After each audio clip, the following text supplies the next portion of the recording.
자, 이번에는 상가건물 임대차 보호법을 공부합시다. 431쪽 맨 아래에 있습니다. 상가건물 임대차 보호법도 반드시 출제가 됩니다. 여기도 꼼꼼하게 공부를 같이 해보죠. 같이 해보시면 민법에서도 도움이 됩니다. 일단 제정 목적. 이 법은 상가건물 임대차에 관하여 민법에 대한 특례를 규정하여 국민 경제생활 안정을 보장함을 목적으로 한다. 주임법은 국민의 주거생활 안정, 이걸 보장할 목적으로 했죠. 여기는 경제생활 안정, 보장을 목적으로 한다. 이 상임법은 언제 만들어졌냐면 역사가 그렇게 길진 않아요. 2002년 11월 1일 날 시행된 법이에요. 우리나라는 주택 임차인을 보호하는 제도는 충분히 있었는데 상가 임차인을 보호하는 제도가 굉장히 부실했죠. 왜 그러냐? 임대인들이 있는 분들이잖아요. 네. 그래서 주택 임대차 같은 경우는 뭐 있는 분 없는 분 따지지 않고 임대차 많이 하지 않습니까? 많이 하는데 상가 임대차 같은 경우는 임대인들이 대부분 있는 자 입장이다 보니까 임차인을 보호하는 법이 많이 부족했어요. 현실적으로 그랬어요. 그러면 이 법이 만들어지기 전에는 상가 임차인들은 등기하지 않는 한 다 보호가 안 됐다는 얘기죠. 말도 안 되는 시절이죠, 진짜. 그렇죠.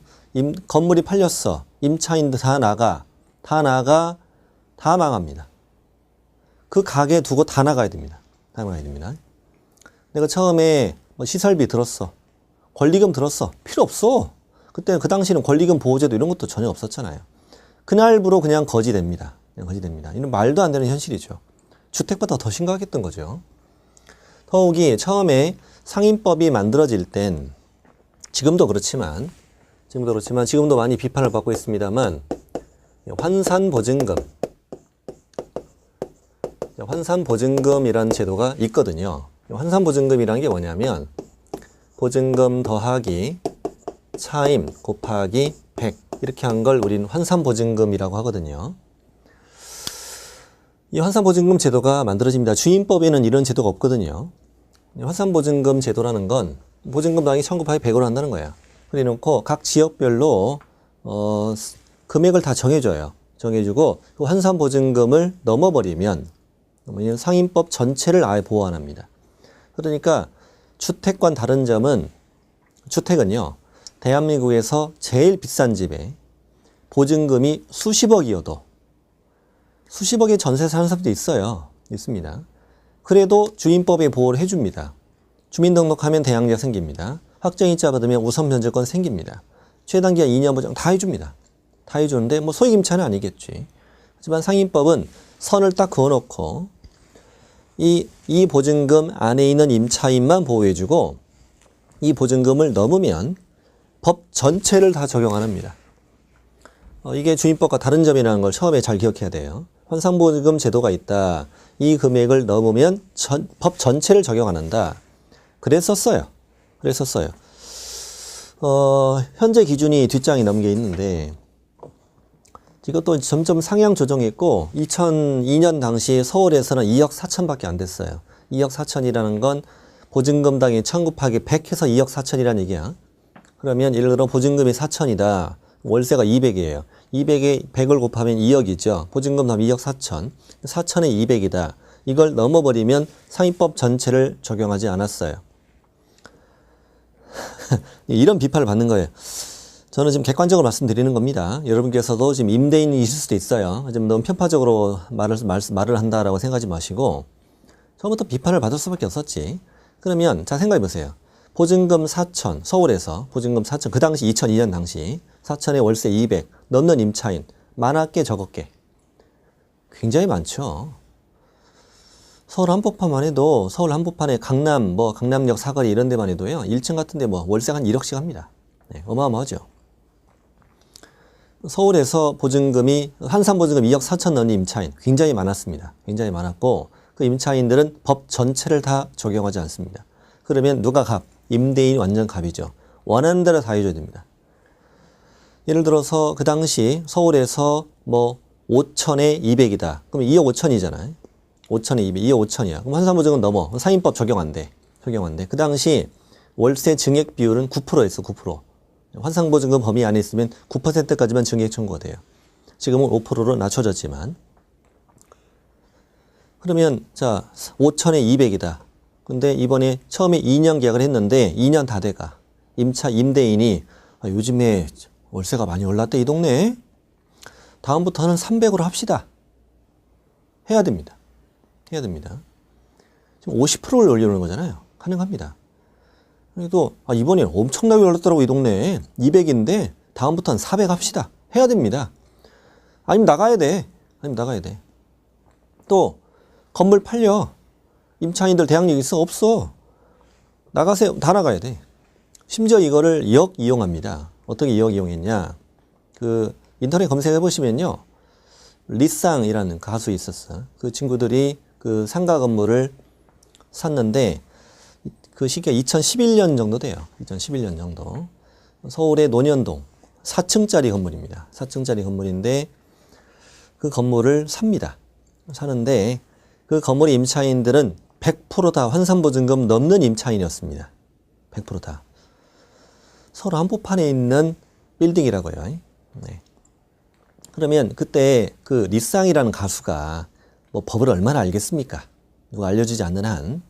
그러면 그 임차인들은 건물주가 바뀌면 대항력이 다 없다는 걸 당연히 모를 수 있죠. 누가 알려주냐? 공인중개사들이 알려줍니다.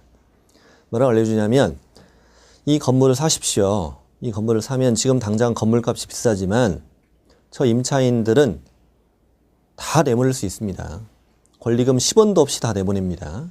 다 내보냅니다. 다 비워집니다. 다 비워지면 새로운 임차인을 받으시면서 당신이 권리금을 받으시오.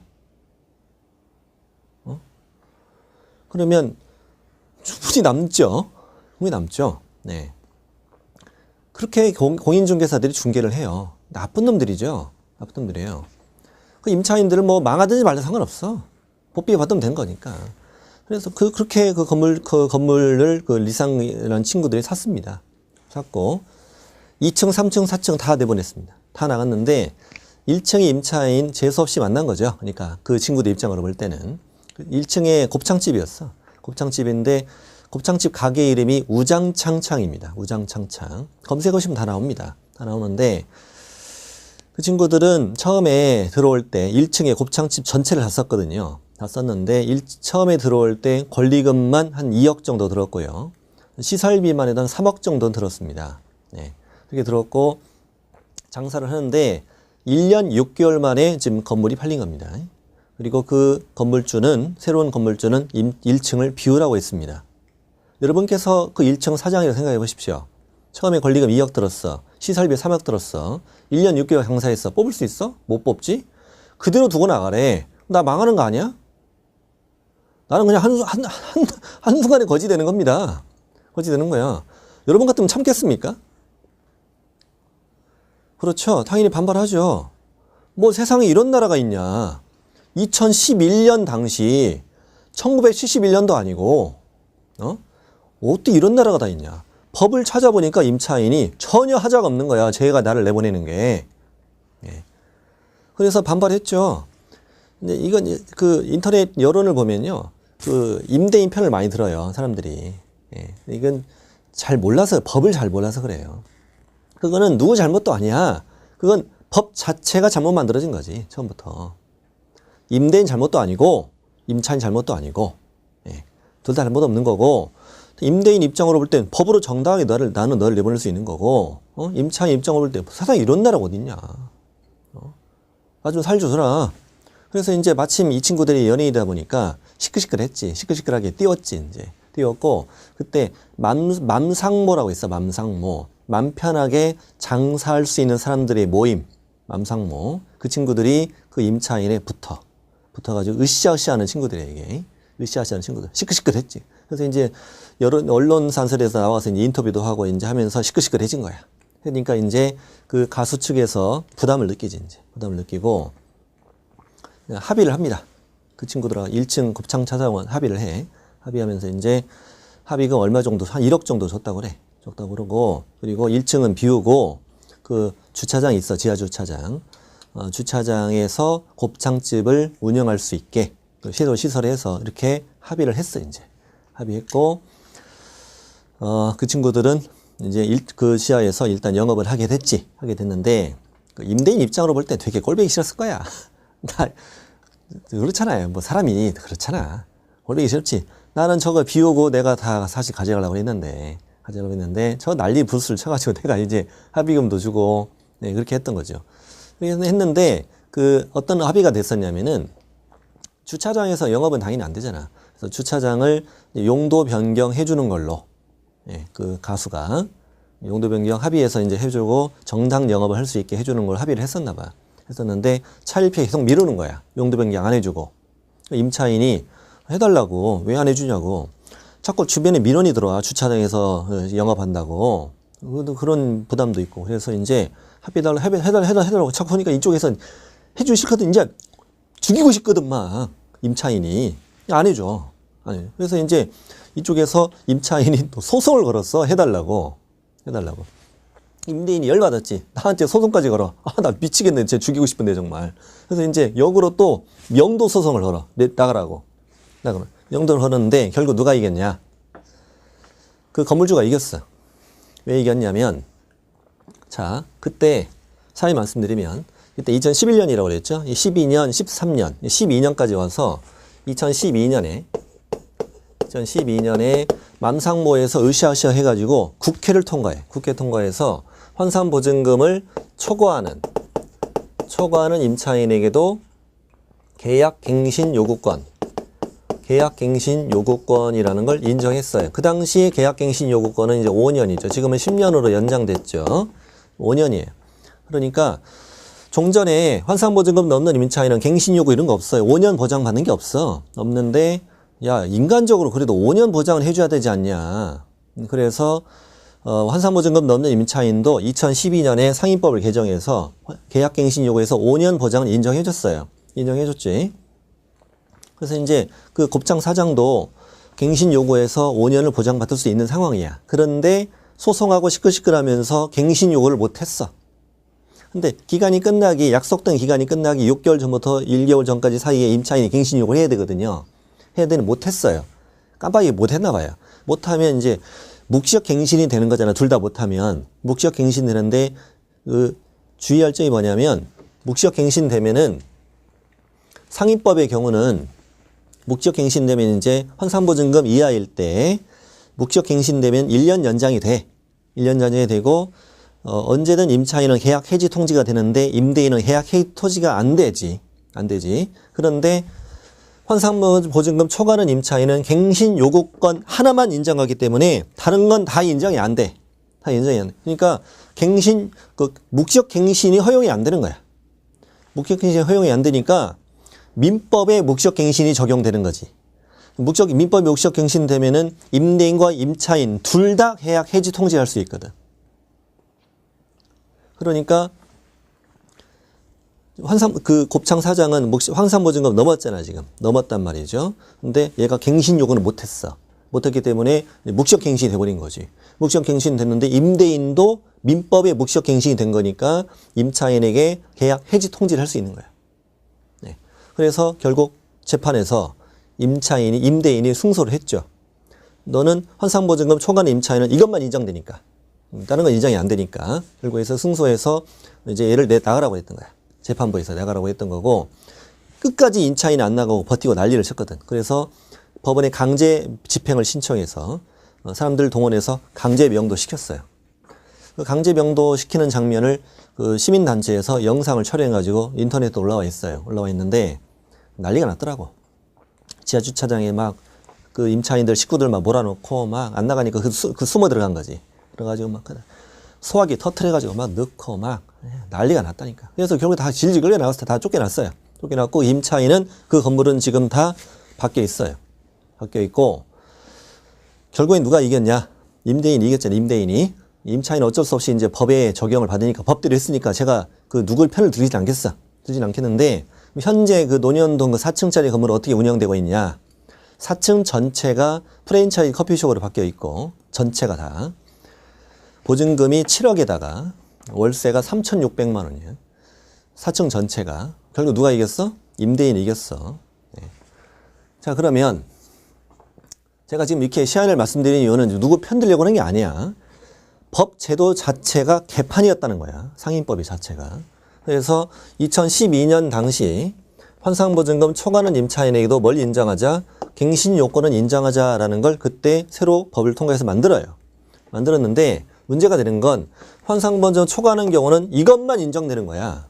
이것만 인정되니까 다 상임법 전체 나머지 다 인정이 안 돼. 그러니까 사업자 등록해도 대항력이 없어. 깜빡하고 대항력을 안 주는 거야. 갱신 요구하면 뭐해? 건물주 바뀌면 또 말짱 도루묵이 되는 거지. 그래서 그러니까 해도 너무했다. 이거 좀 더 주자. 그래서 2015년에 상임법이 또 개정이 돼요.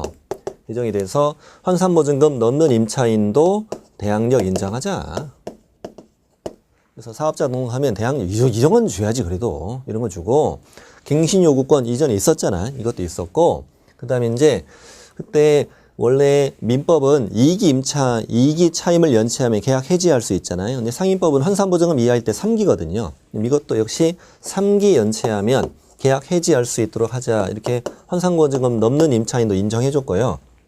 그 다음에 2015년에 권리금 보호 규정이 새로 신설됩니다. 그래서 권리금 보호 규정도 인정해줍니다. 인정해줘서 현재는 모든 상가 임차인은 다 권리금 보호를 다 받습니다. 다 받고 그 다음에 상가 건물 임대차 표준계약서 사용을 권장할 수 있다. 자, 이런 내용까지 적용이 돼요. 이것만 적용이 됩니다. 환상보증금 뭐하는 임차인, 초과하는 임차인에게는 이게 인정이 됩니다. 자, 그래서 자, 왼쪽 페이지부터 이제 천천히 다시 말씀드릴게요. 이제 432 맨 위에 이 상임법에 적용을 받으려면 사업자 등록이 대상이 되는 건물이 임대차에 대해서는 적용한다. 사업자 등록 안 하면 아예 초부터 아예 인정이 안 됩니다. 사업자 등록을 일부러 안 할 이유는 없잖아. 근데 사업자 등록을 하지 못하는 건물도 있어요. 그게 뭐예요? 종교단체나 뭐 향후회나 동창회 사무실 이런 데는 아예 인정이 처음부터 안 됩니다. 그리고 환산보증금 갈게요. 환산보증금 이하 임차인은 동법 전부가 적용됩니다. 근데 환산보증금이라는 것은 보증금 더하기 차임 곱하기 100을 말하는 거라고. 서울에서 보증금 1억에 월차임이 500이면 6억이잖아. 6억. 현재는 서울에서 6억 1천 이하는 소위 환산보증금 범위 안에 들어가니까 6억이 되면 환산보증금 범위 이하가 되니까 전체 법을 적용받는다는 얘기지. 저 밑에 표가 있는데 표의 위에 4칸은 보실 필요 없고 아래 4칸만 기억하시면 되는데 현재 서울은 얼마예요? 서울은 6억 1천. 서울만 6억 1천 이하입니다. 작년에 지금 정부가 들어와서 주임법, 상임법을 많이 손을 봤거든요. 손을 봐서 현재 그 서울 환산보증금을 기존의 4억에서 6억 1천으로 많이 올렸습니다. 많이 올려서 현재 서울에서 환산보증금 범위 안에 들어간 임차인이 90%가 넘습니다. 현재 많이 보호해 준 거죠. 애초에 사실 이건 폐지시켜야 저는 맞다고 보는데 정부에서도 지금 폐지하려고 했어. 사실은 환산보증금 폐지하려고 했는데 처음부터 그러긴 좀 너무 했나 봐. 그래서 이제 6억 1천으로 90% 이상 이렇게 보호될 수 있도록 했고 자, 다음에 나머지 수도권 중 과밀역적 권역 그리고 이제 광역시가 2개가 있는데 인천 있고 주의하실 점은 여기 부산이 있어. 부산이 여기 들어갑니다. 인천광역시만 들어가는 게 아닙니다. 부산광역시 들어가고요. 부산광역시뿐만 아니라 거기 서울, 인천, 부산 3가지 말면 돼. 3가지 말면 되고 나머지 광역시 여기는 이제 5억이고요. 5억 이하 5억 이하가 되고 나머지 광역시면 이거 2개 빼고 뭐 대전 또는 광주 뭐 울산 대구 이런데 나머지 광역시 그다음 세종시가 여기 있네. 세종시가 여기 있고 나머지 시들은 못 이어요. 여기 용인, 안산, 김포, 근주, 파주, 화성, 용산, 포주, 파하 이렇게도 여기도 하는데 그렇게 외우지 마요. 그냥 어차피 그런 건 내기 어렵다고 봐요. 저는 그런 거 내면 너무하잖아요. 용인, 안산, 김포, 근주, 파주, 화성 이런 데는 이제 3억 9천 이하다. 나머지 기타 지역과 광역시 군지역은 2억 7천이다. 2억 7천 이하다 이거죠. 이거 외우셔야 돼. 어떻게 외우셔야 되냐면 6 빼기 1은 5잖아. 네? 6 빼기 1은 5고 3 곱하기 9는 27이야. 네, 이렇게 외우면 돼. 6, 1, 5, 3, 9, 2, 7. 이렇게. 6 빼기 1은 5, 3 곱하기 9는 27이다. 이렇게 외우시면 쉽게 외워질 거예요. 이 환산보증금 이하는 어떻게 된다고? 법 전체가 적용된다고. 환산보증금 넘으면 어떻게? 이것만 적용된다고. 2012년 전까지는 법 전체가 적용이 안 됐다고. 그럼 말도 안 되는 시절이었다고 지금. 이제 오른쪽 가보면은 아주 자세히 써드렸어요. 반가로 1번 환산보증금을 초과해도 적용되는 규정 이렇게 써드렸어요. 각 지역별 환산보증금 범위를 초과하는 임대차 경우는 다음의 내용만 적용된다. 첫 번째 대항력 있다. 대항력 있다. 그 다음에 갱신 요구권 있어. 근데 2번, 3번을 묶어보세요. 자, 계약갱신 요구권 인정되는데 제가 아까 여기 5년이라고 썼지만 작년에 개정이 됩니다. 가을에.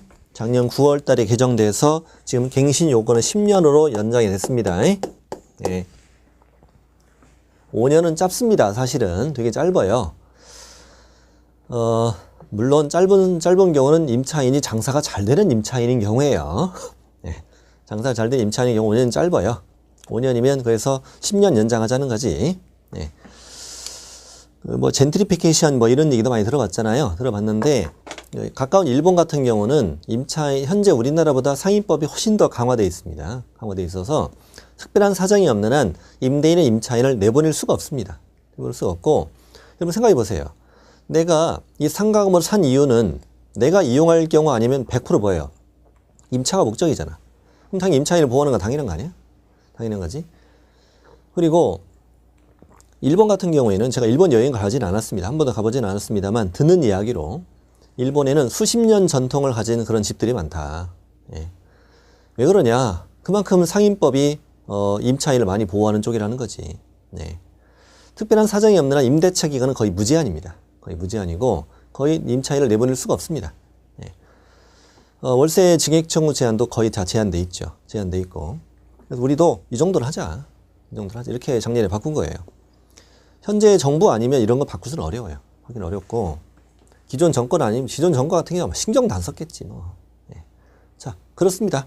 그렇고 그래서 지금 10년이다. 10년. 대항력 인정된다. 갱신 요구 인정된다. 인정되고 그 다음에 2번, 3번을 묶으셨는데 그 3번은 뭐냐면 계약갱신의 특례. 제가 한번 읽어볼게요. 환산보증금을 초과하는 임대차에 대해서 계약갱신이 되었다. 임차인이 갱신 요구에서 계약갱신됐다 이거야. 그러면 당연히 여러분 임대인은 증액은 청구할 수 있습니다. 10년 동안 한 번도 몰두르는 건 말이 안 되잖아. 그래서 증액을 청구할 수 있는데 현재 증액은 5% 제한하거든요. 제한하는데 환산보증금을 넘는 경우는 이때 증액을 청구할 때 제한이 없습니다. 그러니까 이것도 참 재밌어. 2012년에 그 갱신 요건을 만들 때 제 생각이 그래요. 만들 때 하도 해달라고 하니까 환산보증금 넘는 임차인은 갱신 요건 해달라고 하는데 있는 자들 입장은 해주기 싫거든. 싫어. 그래서 이제 해달라고 그러니까 해줄게. 알았어. 인정해줄게. 근데 이건 양보해. 증액은 뭐 이렇게 된 거예요. 그래서 현재 서울에서 6억 1천이잖아요. 1억에 600 합시다. 1억에 600. 1억에 600은 7억이잖아요. 7억. 7억입니다. 7억이라도 임차인은 갱신 요구할 수 있습니다. 자, 그럼 임대인 들어줘야 됩니다. 들어줬는데 증액을 청구할 수 있잖아. 증액은 5%잖아 원래. 5%인데 이때 임대인이 증액을 청구할 땐 이때는 5%를 제한하는 게 아닙니다. 여기서는.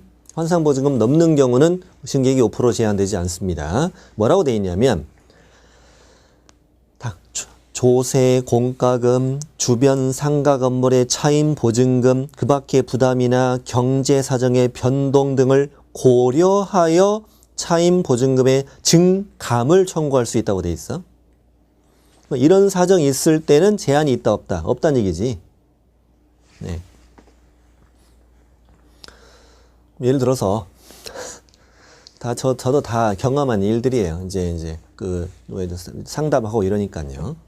현재 작년 이맘때였던 것 같아요.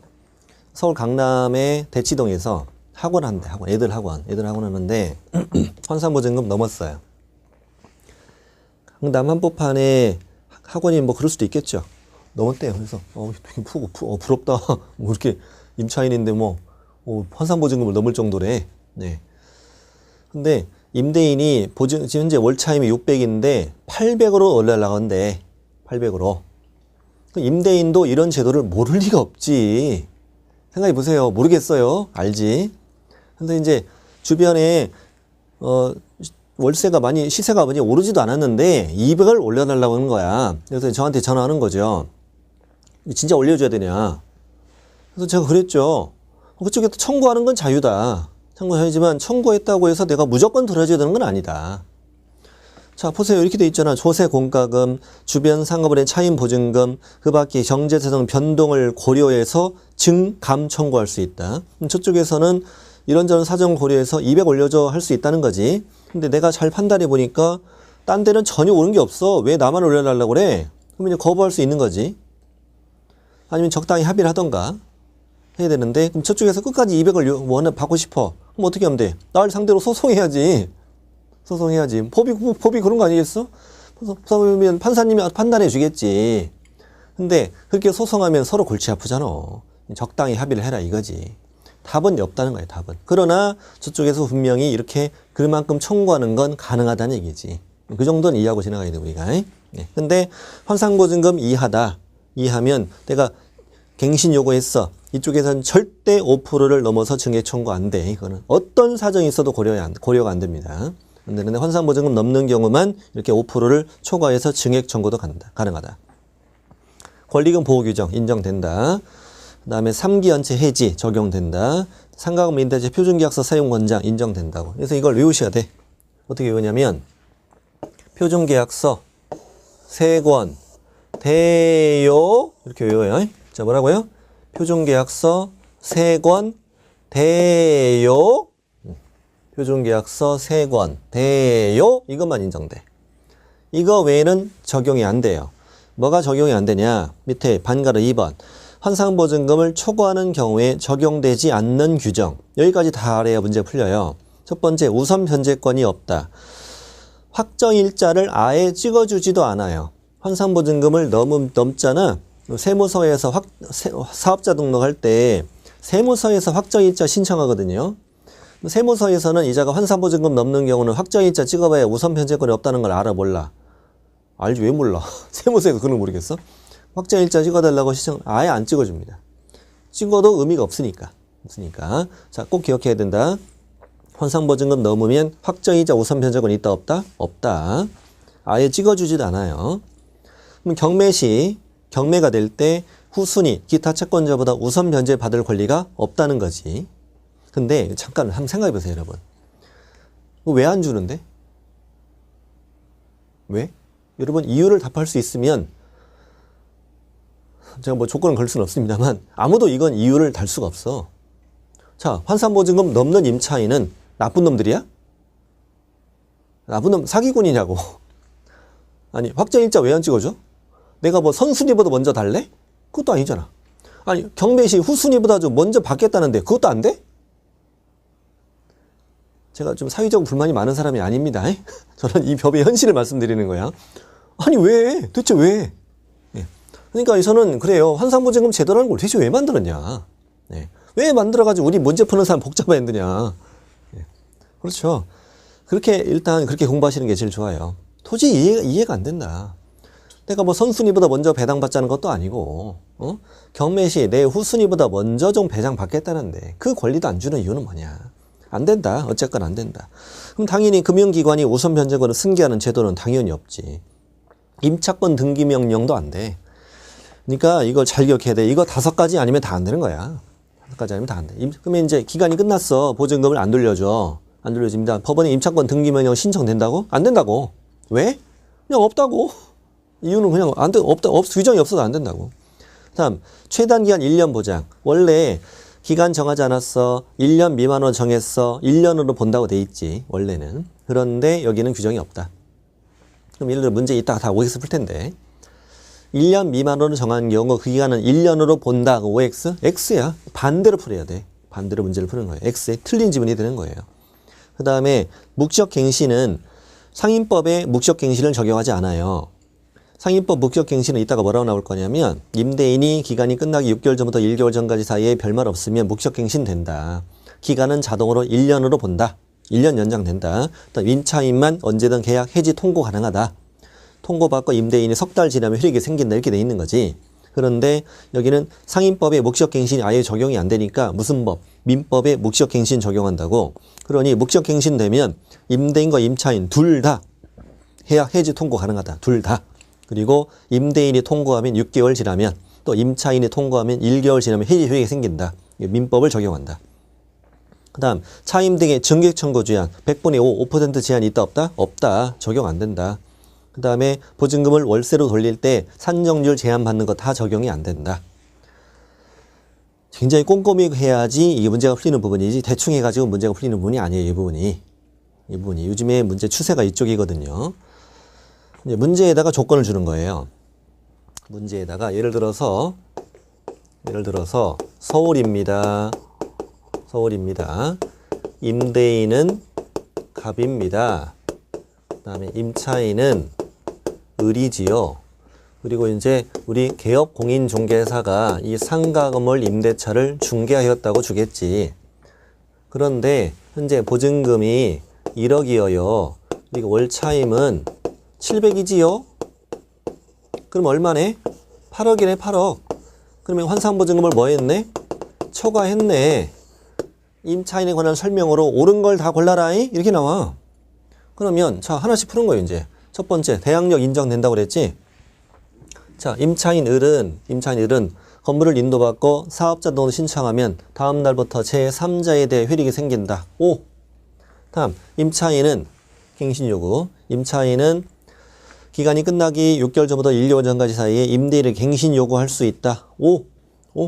그리고 갱신 요구하면 기간은 최초 기간을 포함해서 몇 년, 10년을 넘지 않는 범위 내에 생산할 수 있다. 5. 다 적용됩니다. 이게 됩니다. 그 다음에 참기 해지. 자, 다 5로 할게요, 제가. 임대인은 임차인이 3기 연체하면 계약 해지 통지할 수 있다. 5. 권리금 규정. 자, 임차인, 권리금 인정돼, 안 돼? 인정된다. 보호받을 수 있다. 권리금 받고 나갈 수 있다는 거죠.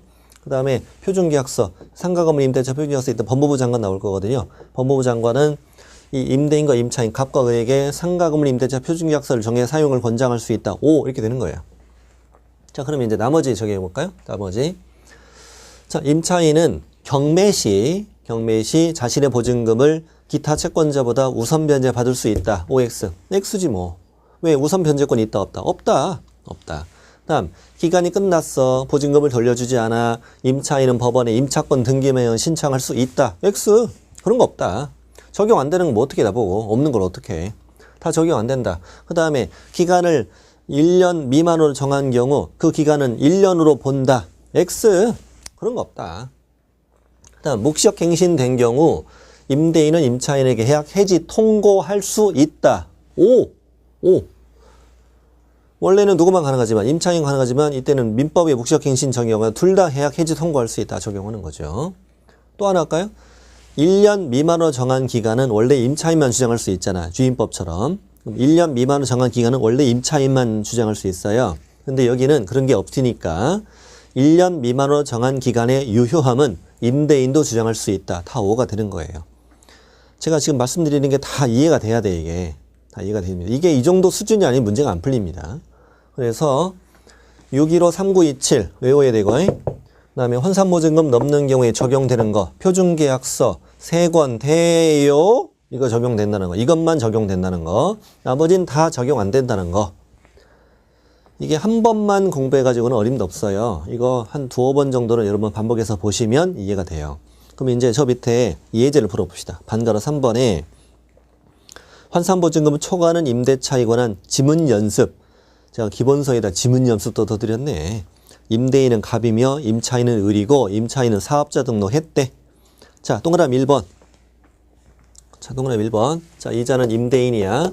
그다음 임차인이고 현재 임차인은 사업자 등록했으니까 대항력은 취득했네. 그다음 X 상가래. X 건물. 자, 갑으로부터 X 건물을 양수한 병은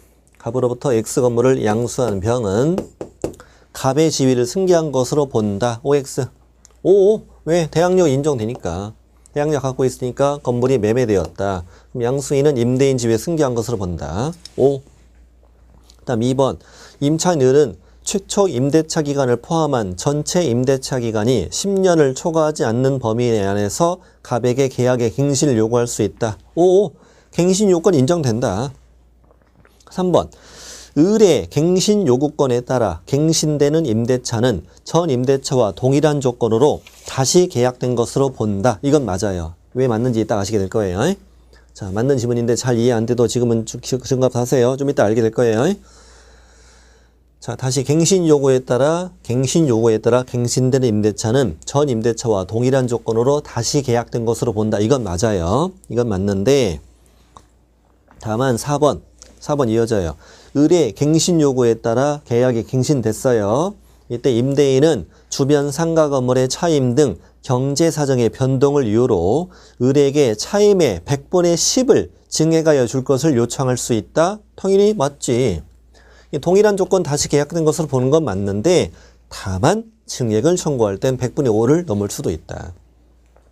맞았고 5번. 을의 연체 차임액이 2기의 차임액에 달하는 경우 임대인 갑은 계약을 해지할 수 있다. X 몇 기? 3기.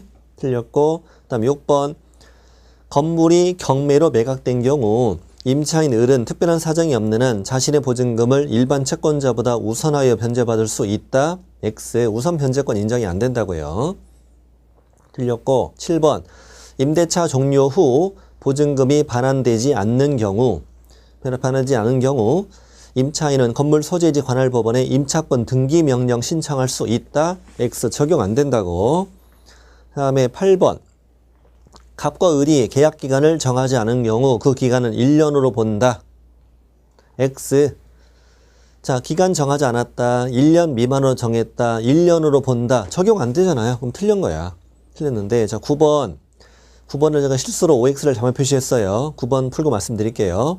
기간을 8개월로 정했죠. 지금 8개월로 정했을 때 갑이 누구야? 임대인은 그 기간의 유효함을 주장할 수 있다. 이거 5로 바꾸세요. 이거 실수로 잘못 표시한 거예요. 죄송합니다. 정오표 올려드릴게요. 네, 뭐 사람은 다 실수할 수 있는 거잖아요. 대단히 죄송해요. 9번은 동그라미 5예요. 다시 말씀드릴게요. 자, 기간을 1년 미만으로 정한 경우 1년으로 본다. 적용 다 안 된다고요. 적용 안 됩니다. 그리고 1년 미만으로 정했어요. 예를 들어 8개월로 약정했다는 거야. 8개월 약정하면 원래는 환상보증금 이하일 때는 임차인만 그 1년 미만의 유효함을 주장할 수 있는 거잖아요. 8개월이니까 나 8개월 하고 나갈게 이렇게 할 수도 있다는 거지. 근데 상임법이 적용이 안 되니까 1년 미만으로 정했으면 그 기간의 유효함은 둘 다 주장할 수 있는 거야. 둘 다. 그래서 이거 주장할 수 있다. 5로 풀고 되게 중요한 지문인데 제가 실수했습니다. 자, 이거 별표 치고 9번은 5다. 5. 자, 10번. 계약이 묵시적으로 갱신된 경우 기간은 1년으로 본다. 그럼 당연히 X지. 그런 거 없다고. 그냥 묵시적 갱신됐어. 그러면은 둘 다 계약 해지 통지할 수 있다? 맞다고. 임대인도 가능하다고 다. 이것만 적용된다고. 표준계약서 3권 대요 이것만 적용된다고. 쉬운 건 아니에요. 사실 여기 초보자들 공부할 때 쉬운 파트가 아니에요. 사실은 이게. 근데 이 정도 지금 제가 굉장히 정성을 많이 기울여서 하고 있어요. 이 부분 하고 있고 충분히 가능하다고 봐요. 예상 지문까지 다 넣어졌잖아. 10개나 냈네. 10개나 풀었네 우리. 네. 다음 일시사용. 일시사용임이 명백하다. 적용 안 되지 당연히. 그리고 등기하지 아니한 전세계약을 했을 때 이 법 준용하지. 준용하고. 그 다음에 강행규정. 이 법에 위반된 약정으로서 임차인에게 불리한 건 효력이 없다. 네. 자, 대항력 관련 그 밑에 판례 있는데요. 그 밑에 판례는 뭐냐면 상가 임대차 계약에 있어서 임대인이 일방적으로 차임을 인상할 수 있고 상대방은 이의를 할 수 없다고 약정했다는 거야. 뭐 이런 말도 안 되는 약정이 있던데.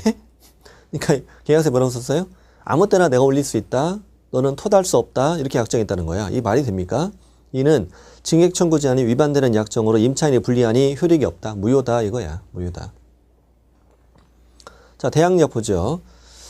임대차는 등기가 없어. 등기 없어도 임차인이 건물이 인도받고 뭐 여러 법들이 있어요. 부가가치세법, 뭐 소득세법, 또 법인세법에 따라서 사업자 등록 신청하면 다음 날부터 제3자에 대해 획이 생긴다. 그렇지. 대항력은 다음 날 생기지. 정확히는 0시고. 그러면 이 대항력은 환산보증금 따져 안 따져? 안 따지죠. 대항력은 다 인정됩니다. 대항력은 환산보증금 이하 초과 따지지 않고 다 인정되는 거야.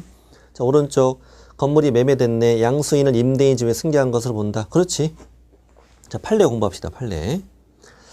1번은 그 뭐냐면은 이게 주택과는 달리 상가 같은 경우는요. 한 건물에 임차인들이 굉장히 여럿이죠. 큰 건물 같은 게 굉장히 많아요.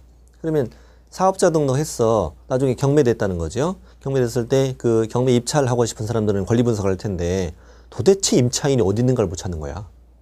사업자 등록만 찾아가지고 어디 있는지를 찾을 수가 없는 거야. 그래서 상임법 그 대통령령에 뭐라고 돼 있냐면은 건물의 일부를 임차하여 사업자 등록 신청할 때는 도면을 첨부하라. 이렇게 돼 있어. 도면. 그럼 이자는 도면 첨부를 하지 않고 임차한 임차인인데 이 임차인이 어디 있는 임차인이 그 내용은요. 그 안산시의 사우나입니다. 그리고 사우나 가보시면은요. 그 탈의실 근처에 그 뭐 샴푸도 팔고 뭐 달걀도 팔고 이런 데 있잖아. 조그마한 점포 있지. 그 조그마한 점포가 사우나 주인하고는 별도 주인인 데가 많아요. 예. 사우나 주인이 할 수도 있어. 근데 거기다가 별도 세를 낸단 말이야. 권리금도 받고 이렇게 하는 거지. 이제 이렇게 하는데, 그러니까 이제 사우나 주인도 임차인이고, 그다음에 여기 달걀 팔고 샴푸 팔고 하는데도 별도 임차인이야. 그럼 이제 임대인은 쓸 필요 없고 임차인은 사우나 주인은 갑이라 하고 여기 달걀 팔고 샴푸 팔고 하는 데가 을이라 합시다. 을인데 보니까 한 층 전체가 사우나인데 그 임차인이 딸랑 둘밖에 없어. 누가 봐도 나를 찾는데 전혀 어려움은 없지. 뭐 안비야? 충분히 보이잖아. 네. 근데 이제 임차인이 사업등록 신청할 때 뭘 첨부하지 않았다고? 도면을 첨부하지 않은 거야. 도면을 첨부하지 않았네. 근데 이제 여기 경매로 이제 A라는 사람이 낙찰을 받은 거예요. 이제 낙찰을 받았는데 이 임차인은 대항력이 있는 임차인이었거든요. 그럼 임차인이 이제 보증금 주고 이제 권리금 뭐 챙겨주고 내보내야 할 거 아니에요. 내보내야 되는데 이자를 내가 내보내면 저만큼 내가 돈 버는 거잖아. 안 주면. 근데 이자가 도면 첨부를 안 한 거예요. 하는 것은 이제 명도 소송을 거는 거죠. 너는 대항력 없다. 처음에 이자를 감안하고 싸게 낙찰 받았는데 얘를 내보내면 돈 버는 거잖아. 그만큼. 그래서 도면 첨부 안 했다. 결국은 대법원까지 가서 이자가 승소한 거지. 도면 첨부 안 했으니 대항력 없다는 거지. 충분히 너를 찾을 수 있음에도 불구하고. 네.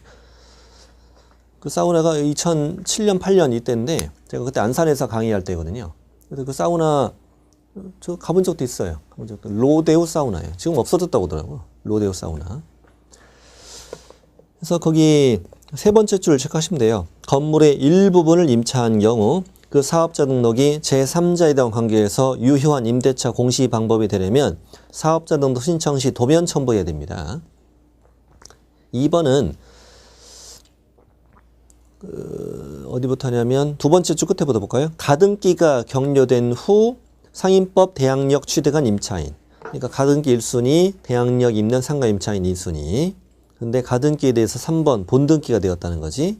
과연 그 임차인은 본등기 한 자에 대항할 수 있느냐. 본등기는 상가 임차인 후순위지만 순위는 가등기 순위로 올라가고 중간은 실효되지 않냐. 그러니까 본등기 한 자에 대항할 수 없다. 이런 내용이고.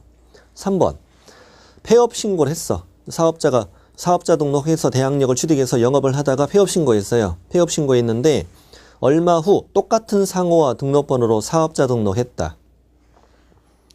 여러분 이게 가능합니까? 여러분 내가 폐업했어. 얼마 있다가 똑같은 업종으로 사업자 등록 신청했어 지금. 그럼 사업자 번호를 똑같은 거 줍니까? 줍니다.